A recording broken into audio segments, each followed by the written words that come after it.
Pada pertemuan malam hari ini kita melanjutkan materi kita dari kajian kitab Lubabul Hadits karya Imam As-Suyuti rahimahullahu taala, dan kita masuk bab ketiga ya, al-babus tsalits, bab ketiga dengan tema fi fadilati bismillahirrahmanirrahim, tentang keutamaan basmalah ya, tentang apa? Keutamaan basmalah atau kalimat bismillahirrahmanirrahim. Kalimat bismillahirrahmanirrahim ini sebuah kalimat yang memiliki makna yang sangat agung sekali, memiliki keutamaan, memiliki fadilah yang sangat besar, sampai disebutkan saking besarnya fadilah dan keagungan basmalah. Diriwayatkan dari Imam Atha bin Abi Rabah dari Jabir bin Abdullah radhiyallahu ta'ala anhu, sahabi. Beliau berkata, sahabat Jabir, lamma nuzila bismillahirrahmanirrahim haraba al-ghaimu ilal masyriq. Tatkala basmalah, tatkala kalimat basmalah ini diturunkan oleh Allah Subhanahu wa taala, maka haraba al-ghaimu ilal masyriq, saat itu awan atau mendung itu pergi menjauh ke masyriq, ke arah timur bumi. Ya, saking agungnya kalimat apa? Basmalah ini. Wasanakatir riyah, wasakanat ariyah, kemudian angin itu tenang. Saat basmalah ini diturunkan, mendung-mendung itu bergerak menjauh ke bagian bumi yang paling timur, kemudian angin itu tenang atau diam, tidak bertiup kencang. Wahajal bahar, kemudian lautan itu bergejolak, lautan itu bergejolak. Wa asqat bahaimu bi'adzaniha, kemudian binatang-binatang mendengarkan dengan telinga-telinga mereka, sampai binatang pun apa? Mereka sampai mendengarkan turunnya basmalah dari Allah Subhanahu wa taala ke muka bumi ini, ke Nabi kita Muhammad sallallahu alaihi wasallam. Warujimat syayatinu minas sama, dan saat itu setan-setan dirajam dari langit oleh Allah Subhanahu wa taala pas kalimat basmalah ini diturunkan, kata sahabat Jabir bin Abdullah radhiyallahu ta'ala anhu. Wa halafallahu azza wa jalla bi izzati la yusamma ismuhu ala sakimin illa syafah. Maka Allah Subhanahu wa taala bersumpah dengan kemuliaannya bahwa tidaklah disebutkan namanya, nama basmalah itu, atas orang yang sakit illa syafahu, kecuali basmalah itu akan menyembuhkannya. Bukan berarti basmalah di sini dijadikan Tuhan ya. Kalau misalkan ada orang sakit di ruqyah dengan basmalah, umpamanya dibacakan basmalah, bukan berarti basmalahnya itu memiliki kemampuan di luar Allah Subhanahu wa taala, tidak, Pak. Maksudnya di situ basmalah niki sebagai bentuk tawassul, sebagai perantara wasilah. Ketika ada orang sakit dibacakan di ruqyah dengan basmalah, sembuh. Tapi juga tergantung yang membaca. Yang membaca harus punya keyakinan yang kuat, pemahaman, kemudian memiliki keimanan, ketakwaan, kedekatan kepada Allah Subhanahu wa taala. Baca basmalah sudah bisa menyembuhkan orang sakit. Jadi basmalah niku bukan berarti kalau kita menggunakan kalimat basmalah untuk mengobati orang sakit, bukan berarti syirik. Karena itu cuma sebagai apa? Wasilah, perantara. Bukan berarti basmalah itu dengan sendirinya bisa mengobati orang sakit, bukan, tapi dengan kehendak dan iradah dari Allah Subhanahu wa taala. Seperti kalau panjenengan apa? Sakit minum apa? Obat. Bukan berarti kita ketika minum obat ditanya orang, "Pak, sampean kok sakitnya sembuh?" "Oh iya, saya minum obat ini." Bukan berarti ketika kita menjawab sakit saya sembuh karena minum obat ini berarti kita syirik, tidak. Karena saat menjawab itu maksudnya saya sembuh dengan perantara minum obat, tapi yang menyembuhkan kembali kepada sinten? Allah Subhanahu wa taala. Ngoten cara menghukumi. Karena nanti kalau dihukumi tanpa seperti itu, kita akan banyak memusyrikkan orang Islam, kaum muslimin. Seperti kalau panjenengan sakit pergi ke napa? Dokter. Ke dokter. Loh kok tidak kalau sakit kok enggak pergi ke Allah? Hah? Sampean nek sakit kok enggak pergi ke Allah malah ke dokter? Berarti syirik jenengan. Loh saya tanya bener nih, sampean nek sakit perginya ke sinten? Dokter. Kok enggak ke Allah? Nah, pinter sakniki berarti. Niki hasilnya ngaji, karena dokter niku perantara. Yang menyembuhkan sinten? Allah. Ngoten nggih. Ketika kita pergi ke dokter bukan berarti kita mencari kesembuhan dari dokter, tapi dokter niku hanya wasilah perantara kesembuhan. Yang memberikan kesembuhan sinten? Allah Subhanahu wa taala. Wa idza maridtu fahuwa yashfin. Kalau aku sakit maka dia Allah yang menyembuhkan aku. Jadi tidak ada satupun umat Islam yang pergi ke dokter kemudian menjadikan dokter sebagai Tuhan, mboten enten. Tidak mungkin, Pak. Untuk orang Islam ya, orang Islam yang sudah masuk Islam dan ngerti rukun iman, rukun Islam, tidak mungkin menjadikan dokter niku hanya sebagai tawassul atau wasilah perantara menggapai kesembuhan dari Allah Subhanahu wa taala. Jadi saya tanya saat ini, yang menyembuhkan sinten? Hah? Dokter napa Allah? Allah. Perantarane sinten? Dokter. Pinter ini. Jadi mungkin jenengan diweden-wedeni, "Wah ampun sampean yang dokter syirik." Nah, jawabnya ngoten. Paham nggih? Wa idza maridtu fa huwa yashfin.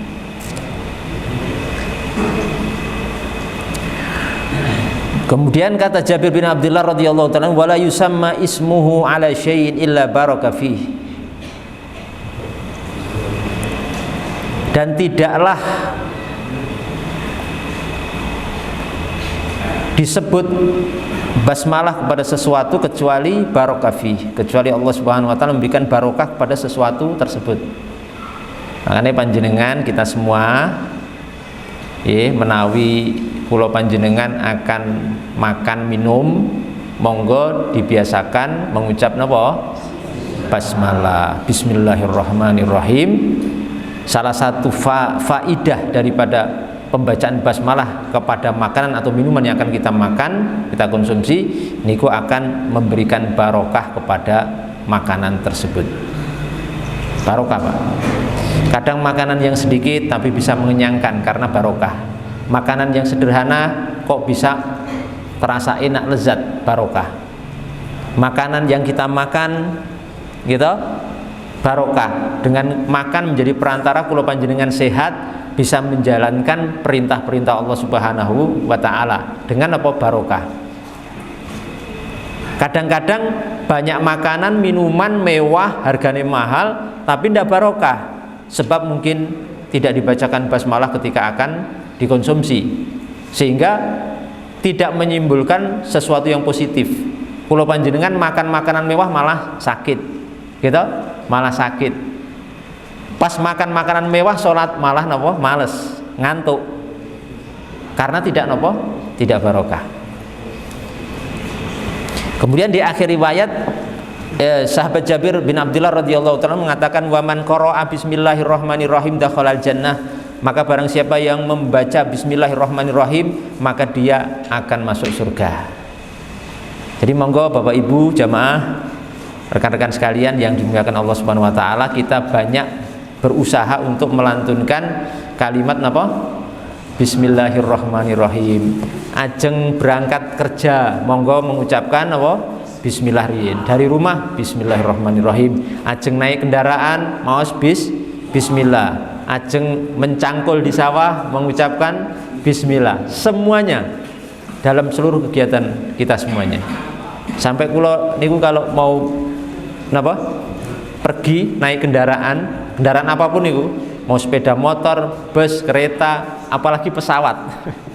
Apalagi pesawat niku saya usahakan insya Allah tidak pernah lupa untuk mengucapkan apa? Bismillahirrahmanirrahim, terutama pesawat.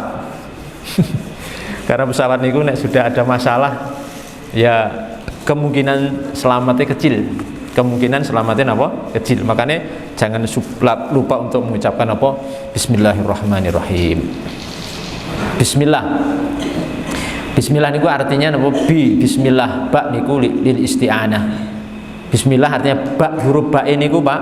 Maksudnya apa? Lil isti'anah, untuk minta perlindungan, pertolongan kepada Allah. Dengan memohon pertolongan lewat apa? Ismullah, lewat nama Allah Subhanahu wa taala yang Ar-Rahim, Maha Pengampun lagi Maha Penyayang. Ar-Rahman, pengampun lagi Maha apa? Penyayang. Pengasih lagi Maha Penyayang, maaf. Jadi kalimat niku agung sekali. Segala aktivitas kula panjenengan di dunia ini tanpa terkecuali apapun yang kita lakukan niku tidak lepas dari nopo? Pertolongan Allah Subhanahu wa taala. Ketika kita sudah bismillahirrahmanirrahim, itu artinya sudah menyandarkan perbuatan, usaha, perilaku yang kita lakukan semuanya di dunia niki kepada sinten? Allah Subhanahu wa taala, dan sudah terkandung permohonan pertolongan kepadanya. Insya Allah barokah, insya Allah dimudahkan, insya Allah akan menjadi sesuatu yang bermanfaat untuk kehidupan kita. Jadi jangan sampai kita melupakan kalimat niki. Ini kalimat yang sangat luar biasa, sangat agung sekali. Dan faedah ini dari sahabat Jabir yang kami bacakan tadi disebutkan oleh Sayyid Al-Imam Syekh Abdul Qadir Al-Jilani rahimallahu ta'ala rahmatan wasi'ah. Bapak Ibu yang dimuliakan Allah Subhanahu wa taala, kemudian dalam sebuah riwayat, dalam sebuah hadis, Nabi kita Muhammad sallallahu alaihi wasallam bersabda tentang fadilah atau keutamaan basmalah ini. Beliau sallallahu alaihi wasallam menyatakan, "Ma min 'abdin yaqulu bismillahirrahmanirrahim illa dzaba syaiton illa dzaba syaitanu kama yadubur rasasu kama yadubur rasas." Tidaklah seorang hamba mengucapkan bismillahirrahmanirrahim kecuali setan itu akan dzaba niku meleleh. Jadi kalau kula jenengan ngucapke basmalah ya, bismillahirrahmanirrahim, namung basmalah lho niki, dereng Al-Fatihah, dereng ayat kursi, namung napa basmalah tok, nembe basmalah bismillahirrahmanirrahim niku setan langsung meleleh Pak. Ngertos meleleh nggih? Napa meleleh? Nggih mencair. Nek besi niku, besi nek dipanaske napa meleleh. Lah seperti niku setan langsung meleleh Pak. Ketika kula panjenengan mengucapkan apa? Bismillahirrahmanirrahim. Makanya seorang yang sering banyak mengucapkan bismillahirrahmanirrahim dalam kehidupan sehari-hari, banyak berzikir dengan bismillah, maka insya Allah setan-setan yang mengganggu dia, yang menyertai dia, yang senantiasa ingin merusak dia, itu akan musnah, akan dimusnahkan, dihancurkan oleh zikir yang diucapkan tadi, bismillahirrahmanirrahim. Kalau niku guru ya, syekh, seorang syekh Yaman, orang Yaman Pak, waktu belajar tentang mereka Niku beliau niku tipikalnya karakternya orang pendiam sekali, pendiam banget, jarang ngomong. Nek ngajar, kalau ngajar ya sekedar ngajar terus pulang ke rumah beliau. Dan beliau itu niku punya satu kebiasaan, lisan beliau niku senantiasa zikir pada Allah Subhanahu wa taala. Jadi misalkan aja ngajar dari rumah nggih ke masjid, niku jalan dari rumah ke masjid niku zikir, Pak. Komat kami terus. Karena banyak berzikir pada Allah Subhanahu wa taala. Masuk pasar nggih zikir. Apa mawon wis subhanallah alhamdulillah bismillahirrahmanirrahim.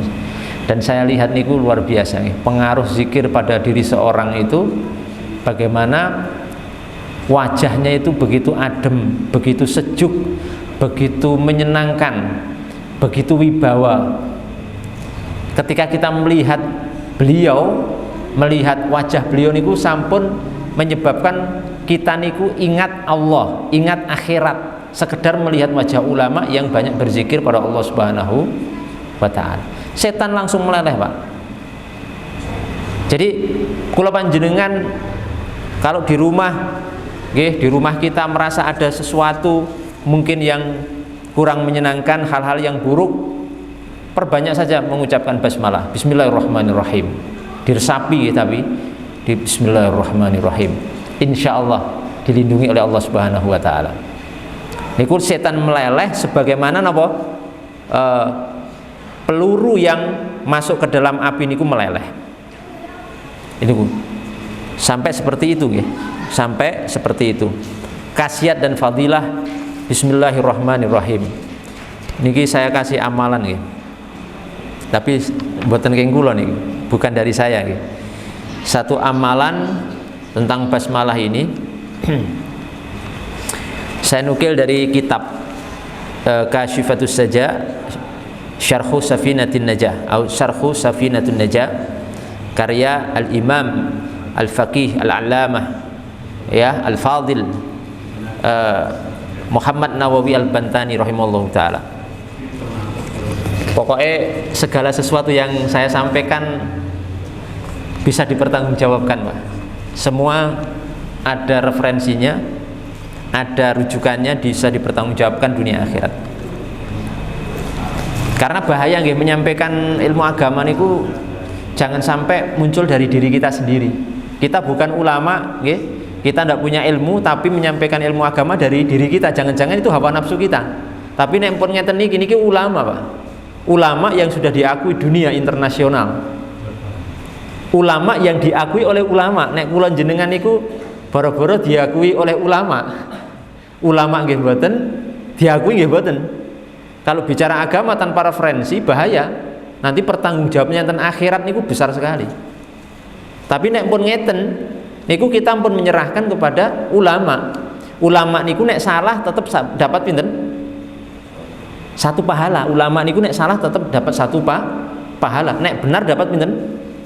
2 pahala. Nek kula jenengan salah menyampaikan ilmu agama, salah dapat dosa, bener tetap dapat dosa. Paham mboten? Jadi ada sebuah kekhususan basmalah dinukil oleh Syekh Nawawi Al-Bantani rahimahullahu taala, di mana beliau juga hanya menukil dari ulama sebelumnya, yakni Al-Imam Syekh Ahmad As-Sawi rahimahullahu taala. Mengamalke meni. Ya insyaallah. Ngeten kekhususan beliau Syekh Ahmad As-Sawi rahimahullahu taala mengatakan, idza talaha syakhsun inda naumi, apabila kalimat basmalah niki bismillahirrahmanirrahim itu dibaca oleh seseorang yang ingin tidur atau hendak tidur, ya akan tidur, membaca basmalah sebanyak wa ishrina marrah, sebanyak 21 kali. Bismillahirrahmanirrahim, bismillahirrahmanirrahim, bismillah, sampai ping pinten? 21 niku nek ajeng tilem. Maka apa? Kata beliau, amina au aminatil kalailah ya minasyaiton wa amina baituhu minasariqah wa amina min mautil fajjah wa ghairu dzalika minal balaya. Orang yang akan tidur membaca basmalah 21 kali, insya Allah di malam itu dia akan aman dari godaan setan. Setan itu termasuk sihir, termasuk santet, termasuk guna-guna, tidak mungkin mempan pun pang amal gini. Jenengan baca sebelum tidur 21 kali Bismillahirrahmanirrahim, jenengan nggak mungkin bisa disantet, disihir, diguna-guna, nopo macem-macem. Nopo setan daerah niku enten daerah sing angker enek setane, mboten mungkin. Aman selama nopo semalam. Ping pinten wau? Oh, semangat nih enten amalan. 21 kali. Niku 21 kali paling mboten enten 5 menit ya. Nggih. Aman malam itu dari bahaya setan. Dan fadilah kedua, wa amina baitu minas sariqah. Rumahnya akan aman dari pencuri, maling, begal dan sejenisnya, aman dengan izin Allah Subhanahu wa taala dengan wasilah zikir bismillahirrahmanirrahim. Dan ini yang penting juga nomor 3 nih fadilah. Wa amina min mautil faj'ati, dan orang ini akan aman dari mati tiba-tiba. Mati tiba-tiba niku tiba-tiba nopo meninggal. Tidur tiba-tiba tidak bangun, padahal tidak sakit, tidak ada masalah, kok tiba-tiba langsung meninggal. Atau misalkan dalam kesehariannya waras wiris, tidak ada masalah, tiba-tiba misalkan makan soto ke warung sebelah, di warung soto mati. Ini mati faji'ah, mati nopo? Tiba-tiba tanpa tanda-tanda sama sekali. Orang yang membaca ini bismillahirrahmanirrahim 21 kali, insya Allah dijauhkan dari mati tiba-tiba. Kalaupun meninggal nanti insya Allah akan diselamatkan, ya tetap ada tanda-tandanya, tetap ada istilahnya pendahuluan, mungkin sakit sebentar dan sebagainya. Tidak seperti ini. Atau termasuk mati fajah itu mati tabrakan. Naik pesawat, pesawatnya jatuh, hancur, meledak, mati fajah, mati tiba-tiba. Dan ini masyarakat muslimin, saya beberapa kali menikah mendengar pernyataan dari guru kami saat ini, seorang syekh, seorang alim yang mengajari saya madzhab fikih Syafi'i. Beliau niku seperti itu, berharap bahwa kita semua itu mati dalam kondisi yang baik. Ya kalau meninggal di rumah jangan jauh-jauh gitu. Jangan sampai meninggal di Kalimantan, rumah sini, tapi meninggalnya di Kalimantan atau Malaysia atau Singapura atau di Papua. Meninggal di dekat rumah kita atau di rumah kita. Dan meninggalnya dalam kondisi yang baik, di tempat tidur, ya, bukan tabrakan, bukan terbakar, bukan jatuh dari gedung, bukan terlindas kereta api, bukan naik pesawatnya meledak. Ini salah satu amalan bagaimana kita berusaha untuk membiasakan zikir dengan bismillahirrahmanirrahim sebagaimana yang disebutkan dalam kitab ini dari Imam Ahmad As-Sawi rahimahullahu taala rahmatan wasi'ah. Semoga kula panjenengan bisa mengamalkan zikir ini. Monggo semangat bismillahirrahmanirrahim. Cuma 21 kali, jadi tidak terlalu panjang.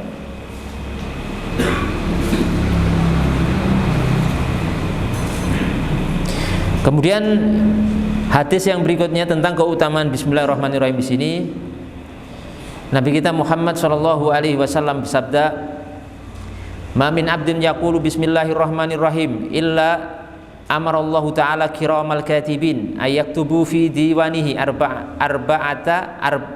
arba'ami'ati hasanah."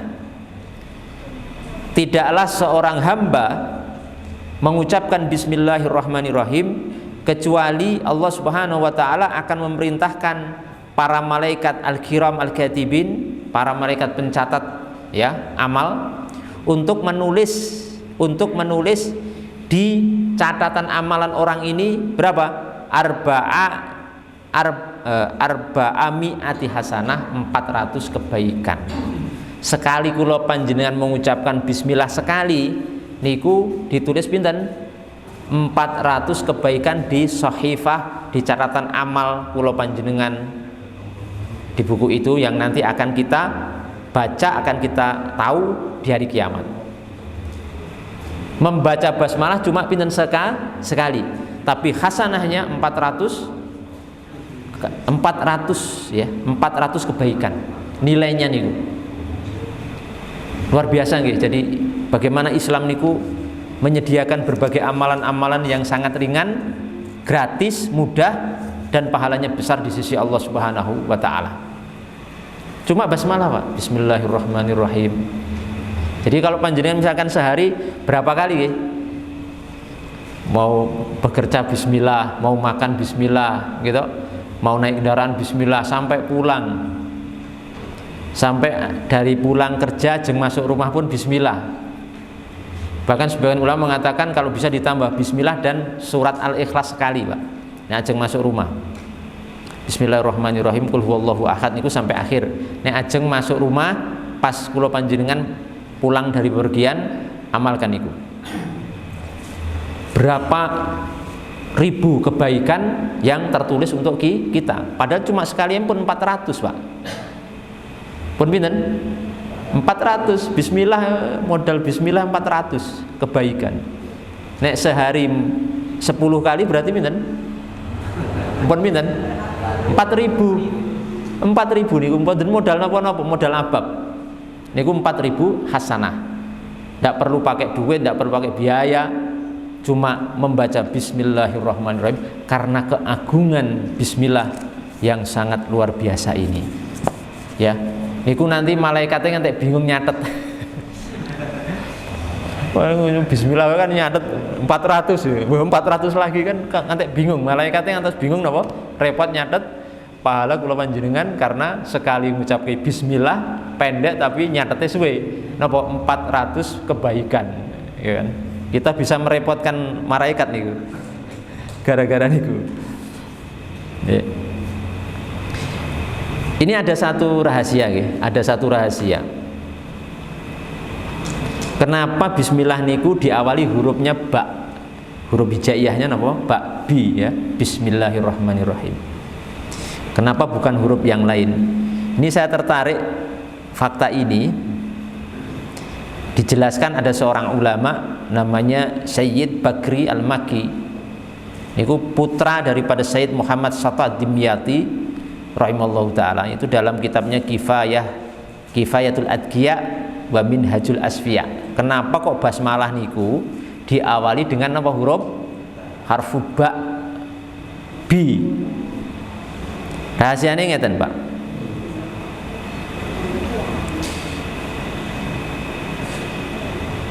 Karena Allah Subhanahu wa taala telah menitipkan seluruh ilmu itu pada ba. Ya auda Allahu jami'al ulumi fil ba.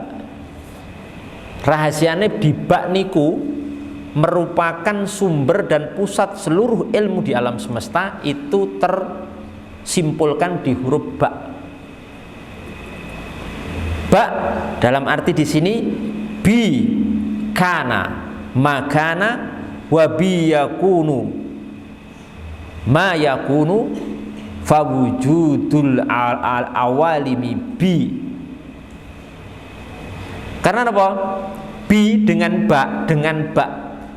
bakku Allah, maksudnya dengan bakku di situ dengan kekuasaanku Allah, ngoten nggih.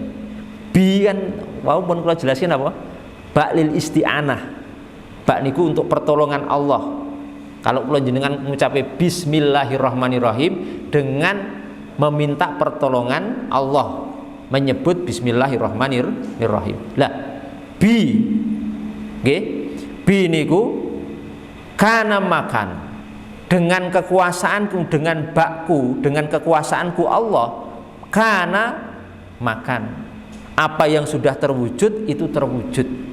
Wa bi yakunu ma yakun, dengan kekuasaanku sesuatu yang akan terwujud bisa terwujud dengan ba, dengan kekuasaanku Allah. Dan keberadaan seluruh semesta ini itu bi karenaku ku Allah Subhanahu wa ta'ala. Jadi misalnya Niki kan alam semesta niku luas nggih.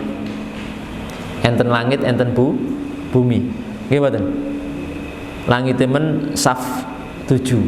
Enten bumi, enten di antara keduanya enten makhluk, segitu banyak makhluk yang tidak bisa kita hitung.